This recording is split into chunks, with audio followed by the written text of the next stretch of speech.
Warner's Pond in Concord has been part of the town landscape since a dam was built on Nashoba Brook in the 1850s to power a local mill.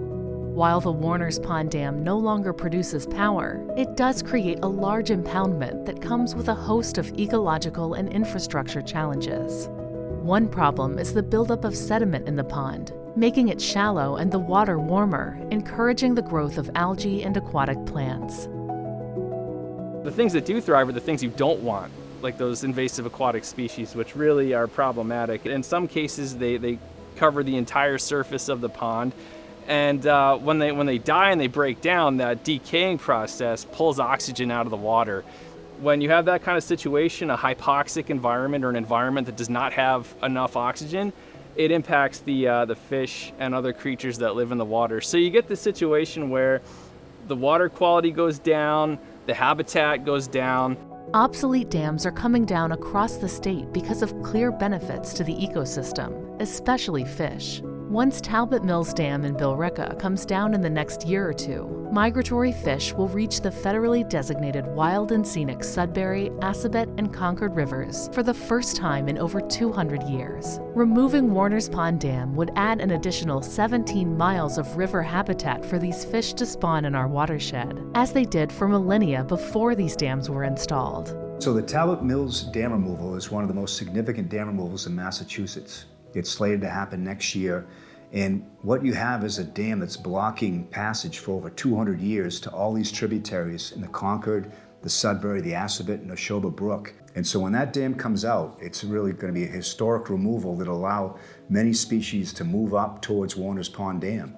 And so you'll probably see species like alewife, blueback, American eel, and maybe American shad move up and move further up in the Nashoba Brook watershed.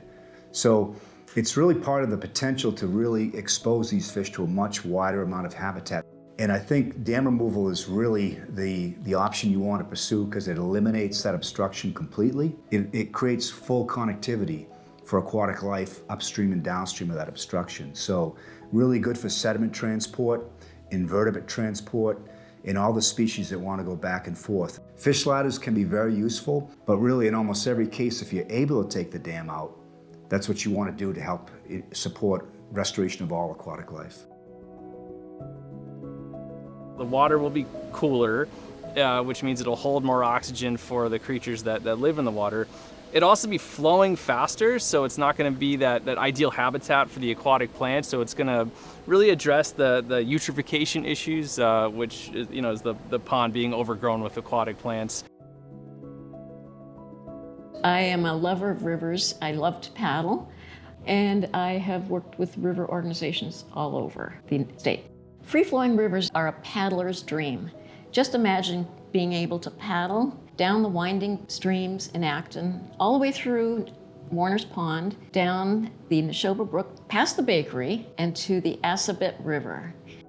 You can't do that right now. Currently, if you go paddling in the Warner's Pond, it is choked with weeds. You dip your paddle in, you're moving weeds, not water.